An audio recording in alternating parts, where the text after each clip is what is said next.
Morning, ma'am. You're Reagan Howard. Yes, ma'am. Miss Howard, would you please raise your right hand? Best you can. Do you swear or affirm the testimony you're going to give in this hearing will be the truth, the whole truth, and nothing but the truth? Yes, ma'am. All right. You can put your hand down. Let me get this. And she's just going to plead to the motion. Yes, ma'am. Yes, Your Honor, and I get it updated to the side, and Mr. Smith, there may be evidence he wants to put on right here. Okay. All right. Let me get this pulled up. Ms. Howard, in cause number 22-39924, I have a first amended motion to revoke your unadjudicated probation. Shows that you were placed on probation June 10th of 2024 for the third-degree felony offense of deadly conduct discharging a firearm, and that was a 6-year deferred probation. Is that correct? Yes, ma'am. And then it alleges that you violated your probation. Count 1 alleges that you failed to report as directed to the probation department October 7th and November 1st of 2024. And is that true or not true? Can you repeat that? I'm sorry. The dates were October 7th and November 1st of last year, 2024, that you did not report. Is that true? That's true. Okay. Count 2 alleges that you're behind in your court-assessed fees. And is that true or not true? That's true. Count 3 alleges that you also failed to report June 27th, August 21st, and September 24th of 2024 to the probation department. Is that true or not true? That's true. Count 4 alleges that you failed to work faithfully at suitable employment and provide verification of that to probation. And is that true or not true? That's true. Count 5 alleges that you failed to immediately report your contact information as ordered to the probation department. Is that true or not true? That's true. Count 6 alleges you provided a urine sample August 27th of 2024 that tested positive for alcohol. Is that true or not true? True. Count 7. Tied to the same UAPA judge. So count 7 alleges that on that same date of August 27th of 2024, you also tested positive for cocaine. Is that true or not true? That's true.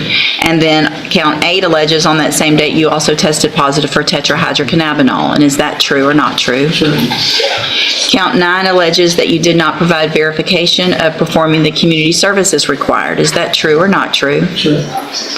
Count 10 alleges that you did not provide verification of entering and successfully completing the anger management program. Is that true or not true? Not true. Not true. I didn't get assigned to anger management. Okay. Count 11 says that you did not submit to alcohol or drug screening September 9th and September 16th as Watch how she breaks this down. Subpoenas aren't magic keys. You have to use the exact right type 1 wrong form. And the whole request collapses. Ever seen a case derailed by paperwork before?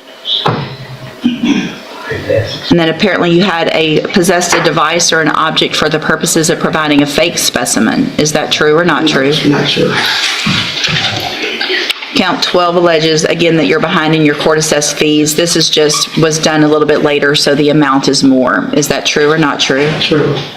And then count 13 alleges that you didn't provide verification of entering and successfully completing the moral recognition therapy, the MRT program. Is that true or not true? True. Did you enter your pleas of true to counts 1 through 9 and then 12 and 13 freely and voluntarily? Yes, ma'am. And did you plead true to those counts because they're actually true? Yes, ma'am. All right, then I'm going to find that you entered your pleas of true to those counts freely and voluntarily, find them true, find sufficient evidence to find you guilty and revoke your probation, but I'm not going to do that. I'm going to reset your case for a sentencing hearing, and we'll get an updated pre-sentence report done, and if at that time the state wishes to put any evidence on with regard to counts 10 and 11, they can do so. And then anything that you think is important for me to know at that time, get that information to Mr. Kemmler. He'll present it to me on your behalf when we come back. And this is unagreed. Correct, Jody. Your Honor, there's nothing. Okay, all right. Your Honor, we had asked for a bond. I think if the court would set a reasonable bond for Ms. Howard and she were able to post that bond, she would be able to demonstrate to the court. That's denied. I'm going to find at this time it is in the best interest of our community and under the Article 1517 that even though this is a deferred probation, based on the nature of the underlying offense, which is a deadly conduct discharging a firearm, the fact that it looks like Ms. Howard has done pretty much nothing, including not reporting while she's on probation, and when she did test positive, that it is not safe at this point until I have more information for her to be out. So that's denied.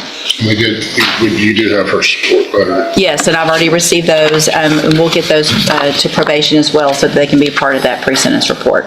Okay, you can go back with the, what's that? So is ISF off the table?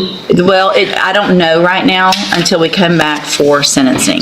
So probation will come talk to you, talk to Mr. Kimler. I'll get all the information about what's been going on, and then I'll make a decision when you come back about whether I keep you on probation, revoke your probation, keep you on probation, send you somewhere for treatment. It just depends on the information I get when we come back, okay? And I'll be out to see you.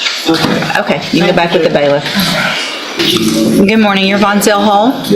And in 24-1747, Mr. Hall is charged with murder, and what is the announcement? Your Honor, the last setting I requested some digital media. Since then, Mr. Nichols has done an impressive job of providing with most everything I need. Unfortunately, I think some of it hasn't been provided to him.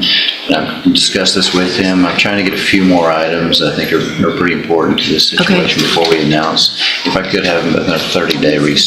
There was some follow-up testing and some documentation that he was asking that I don't see in my file, so we need to find out if it exists, where it is, and things like that. So.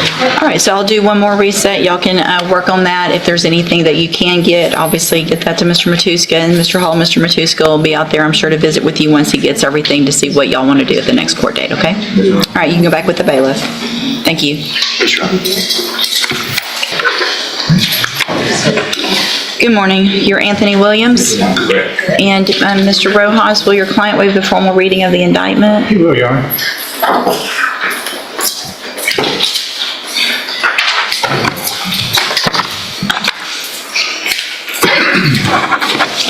What's your signature?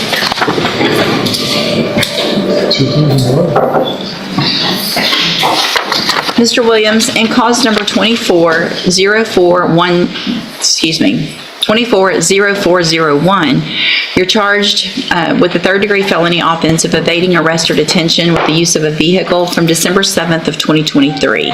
And how do you plead to that charge? Are you pleading guilty freely and voluntarily? And are you pleading guilty because you actually did what they've charged you with? I have here on the computer some documents that have your signature on them that the state has marked as Exhibit Number 1. Before you signed these, did you go over them with Mr. Rojas? And do you fully understand them? And do you understand if I follow the agreement that you've made with the district attorney that you'll be waiving or giving up any right to appeal? And it looks like the agreement is for a 10-year term in prison, but that would be probated. You'd be on probation for 7 years. There's a $1,000 fine, and you would be required to follow all of the rules and conditions of probation. Is that your understanding? Yes, ma'am.